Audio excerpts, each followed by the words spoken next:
So this is the zone of proximal development. I guess it's a chart to show exactly. It's created by Vygotsky. It's what the learner can do unaided, is what they already know. So the skills they already have, the vocabulary, the reading that they can already do. The zone of proximal development is basically the area you want all your students to be in, and the area that you want to push them into, because it's something that they have the pieces to do. They just haven't been able to do it on their own yet. So it's something that they have all the structure to work towards, and it's something that they can reach, but it's not something that's sort of too high to reach, and that's the outer zone.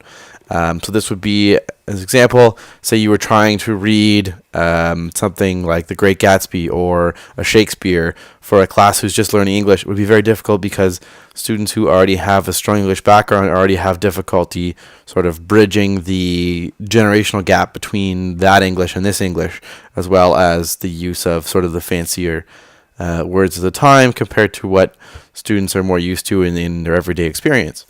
So the reason that I'm bringing this up is that this is kind of the reason that I really like to do co-reading.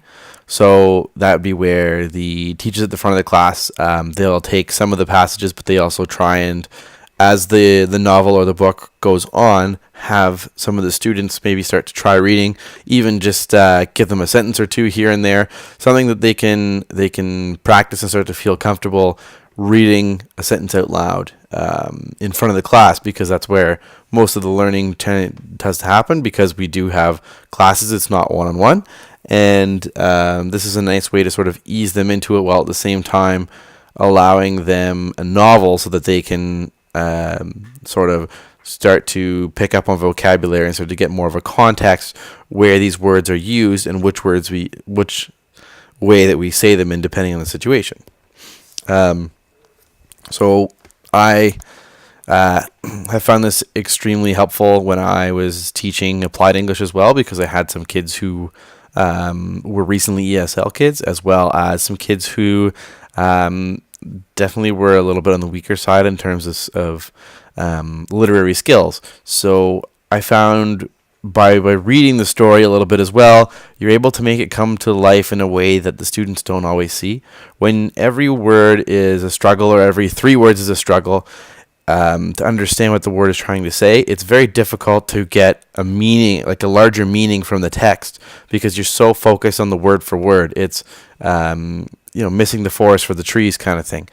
And when the teacher kind of takes authority over that and says, okay, we're going to work through this kind of as a class, everybody is sort of a part of that, as well as the fact that now you're sort of painting them a bit more of a picture in their head. And then that in turn helps them get a little bit more into reading in general, or into English stories. And from there, like, there's nowhere to go but up.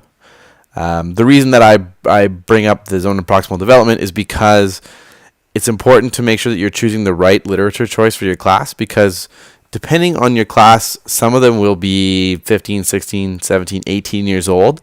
And while they maybe not at a language spot where they can read books that most of the students their age are reading, they still don't want to be reading, Briar Rabbit books, or they don't want to be reading, which of course have the simpler English for people who are learning to read English.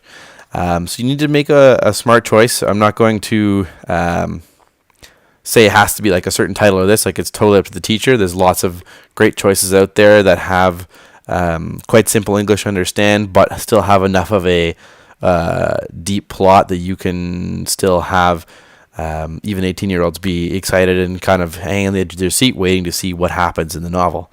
But it's also a vocabulary thing. They'll be able to learn new words and new contexts, and be able to see more modeling about how the different ways we form sentences. How do you incorporate maybe, say, a speech into a sentence, something that is not worked on at the earlier levels of ESL, and by basically exposing them to new structures, new plot structures, new characters, new traits, while giving them a story that they can understand, while also being sort of a little bit in control to make sure that the ship doesn't sort of steer into the iceberg.